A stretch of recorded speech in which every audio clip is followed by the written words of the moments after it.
a little-known story about one of Dr. King's most iconic speeches.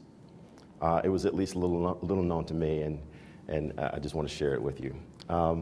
As you might imagine, there was a lot of preparation that went into the I Have a Dream speech. And it was actually going to be given during the March on Washington. And there was a lot of planning that went into that. They were expecting literally 500,000 people to come to the mall on Washington. And so there was a lot of preparation that went into it, as you might imagine. They developed the agenda. The national anthem was going to be led by Marian Anderson, which was, I guess, like the Beyonce of the time. So pretty big name. The invocation was going to be given by Reverend Patrick O'Boyle.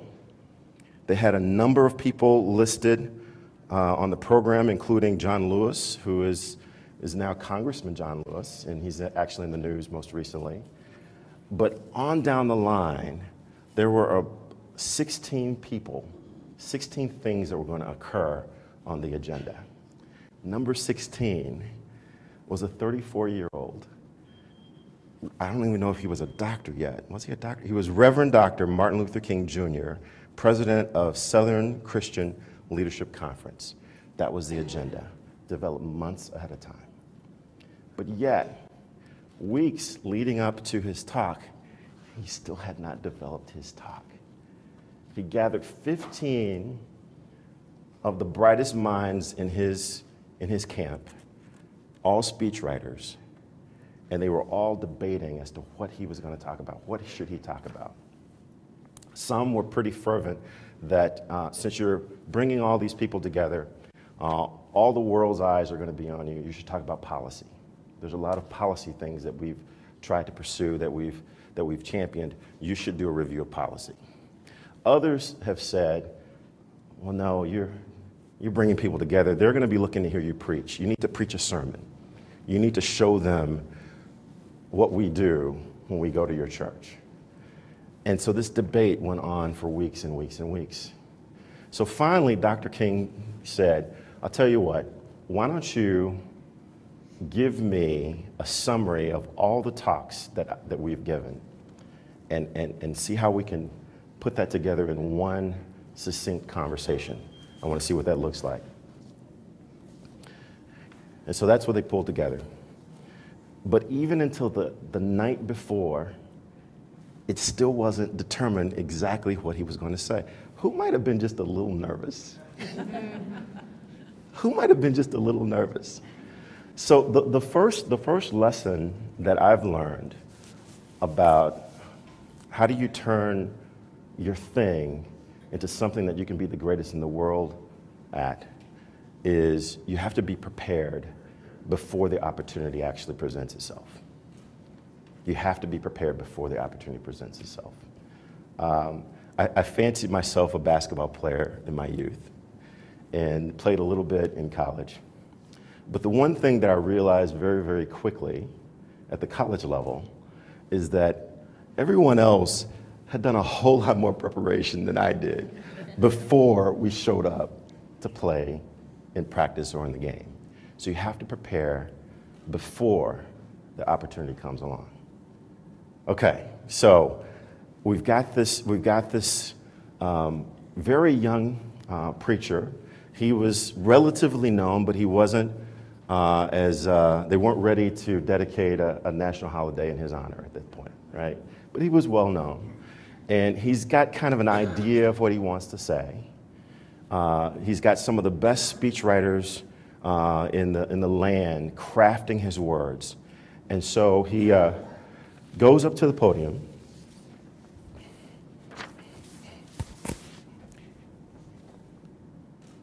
And in fashion that we now can relate to only Dr. King, he says, I'm happy to join with you today in what will go down in history as the greatest demonstration for freedom in the history of our nation.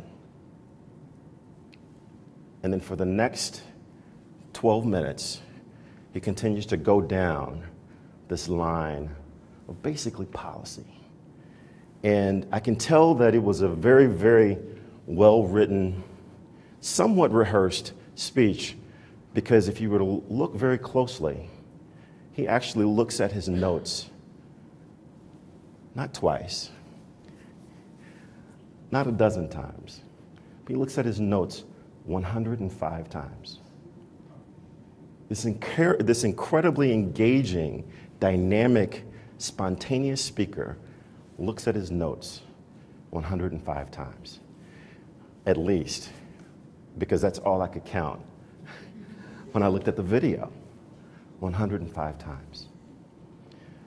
So he didn't really have the opportunity to get comfortable with what he was supposed to deliver, that all the minds around him told him that he was supposed to deliver. He didn't really have the time to make it his own, so he wanted to stay to the script. He wanted to stay to the material that was developed for him. So I guess the second thing that I want to encourage us to think about is, are you showing up relative to your thing and the opportunities to turn that into something that you can be the greatest in the world at? Are you showing up? Are you giving your all every opportunity you have against whatever portion of your thing that you're getting to share with the rest of the world? So he's going down policy. You think he did a pretty good job? Did he do okay? He did okay. He did, maybe a lot better than okay, right? But 105 times he has to check his notes to make sure that he's saying it the right way, saying in the right words, that the poetry is not lost in what I can only assume would have been nervousness for a 34-year-old Baptist minister speaking to 250,000 people in the shadows of the Lincoln Memorial. But something happened. It's a 17-minute talk, but something happened after 12 minutes. At 12 minutes of going down policy, something happened. He hears a voice not too far off of the stage, and it was the voice of Miss Mahalia Jackson. Mahalia Jackson was his favorite singer at the time. So I guess to me it would be the equivalent of Janet Jackson saying something. I can pick that up. And what Janet Jackson would have said to me might have been the same thing as what Mahalia Jackson said to Dr. King. She said, "Tell him about the dream. Tell him about the dream." And Dr. King actually turned to her and looked her dead in the eye and said, "Wow, Mahalia Jackson, tell him about the dream." And at that point, something changed. And Dr. King moved his notes to the side, turned them over, and leaned on the podium. You think something's about to happen? So I guess another thing that I'm going to suggest to you that we need to do is we need to be open to those opportunities for miracles to occur, right? There's no way to know that Mahalia Jackson was going to be sitting 4 people away. There's no way to know that. There's no way to know that at the exact perfect moment, Mahalia Jackson was going to say, "Tell him about the dream." Or that Dr. King would pick out that voice in a sea of 250,000, 250 people. But he picked it out. And at that point, he turned over his notes, he moved them to the side, and then he led into the most memorable part of the most iconic speech that Dr. King has ever given. And it was all spontaneous. It was all unplanned. Quite honestly, it was something that he had talked about before, but he had never delivered it with the same passion. The moment wasn't quite the same as it was at that particular moment.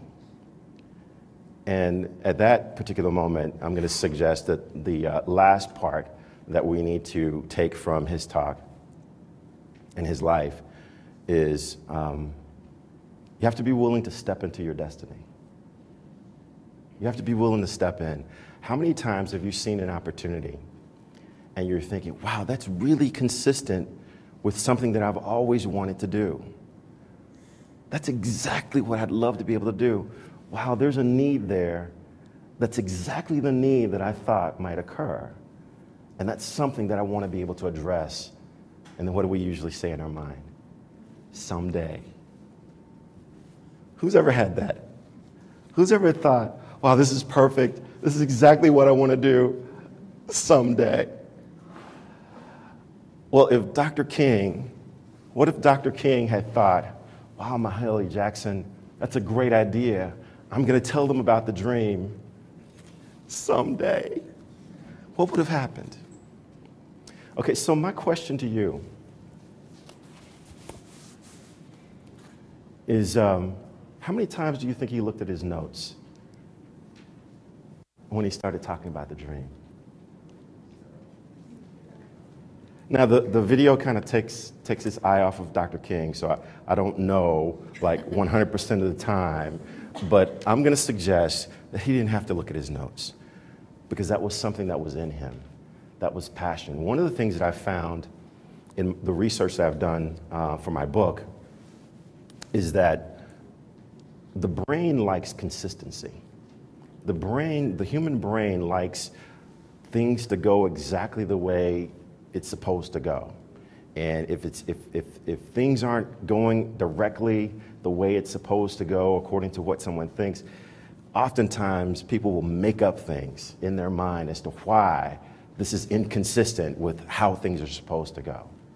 And so one of the things I found is that there are micro expressions that come across your face whenever you've got to reconcile something that you're saying that's different than what you actually believe, right? So if I've got to say something that's different than what I actually believe, I got to figure out how I'm going to make this thing work so that it comes out right.